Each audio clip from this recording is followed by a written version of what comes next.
ladies and gentlemen, to Stanford Medicine X 2016. This is the Ignite stage. I'm your host, Louise Schaefer, and up first, we are hearing on a topic called Community-Governed Healthcare, Oregon's Coordinated Care Model. Please welcome to the stage, Jim Rickards. Jim. Right. Thanks a lot. Community-Governed Healthcare, Oregon's Coordinated Care Model. So we all know that health insurance and healthcare payments are complex. There's a lot of moving pieces to this system, and oftentimes these pieces aren't moving together. This is true for commercial insurance, Medicare payments, and Medicaid payments. In the case of state Medicaid payments, before those dollars reach providers, oftentimes those dollars flow through a number of intermediaries, so-called managed care entities. For behavioral health and addiction services, mental health organizations often help manage care and utilization and payments. For physician and hospital services, along with pharmacy benefits, more traditional Medicaid managed care organizations help manage payments and care. There are some cases in which states pay for care directly with the fee-for-service population, and then dental care organizations often manage oral health care benefits for patients. So in this type of system, care is being delivered and payments are being made for our Medicaid members. However, the care delivery and the payments are not necessarily coordinated. There's not one single mission and vision the providers and the payers are all working under. Additionally, there's not one single global budget the payers are all working to manage collectively.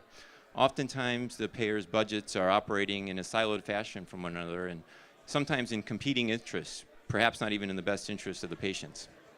Additionally, there's not one common set of metrics measuring the performance across the entire system. There's not one common set of goals that all the payers and the providers are trying to meet.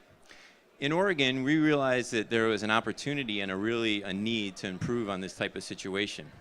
We needed better health outcomes, better access, and a better way to manage the healthcare costs for our Medicaid population.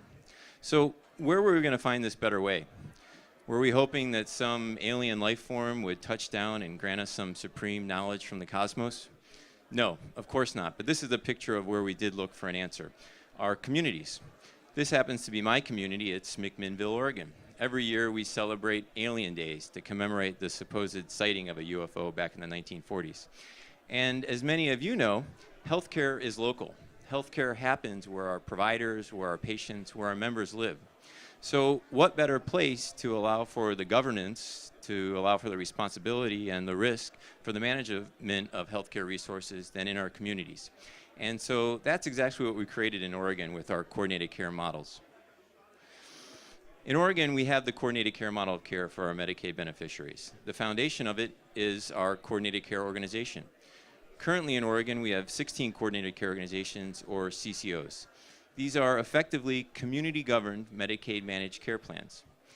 CCOs are similar to their sister organizations, ACOs, or accountable care organizations, but have a few distinguishing factors which make them particularly unique and successful. For one, their global budget. CCOs are responsible not just for managing the medical benefits of their patients, but also the behavioral health and dental benefits, along with other benefits such as non-emergency medical transportation. So think about that. A single insurance plan that pays for medical, behavioral health, dental, and other services. That's a plan actually I wish I had.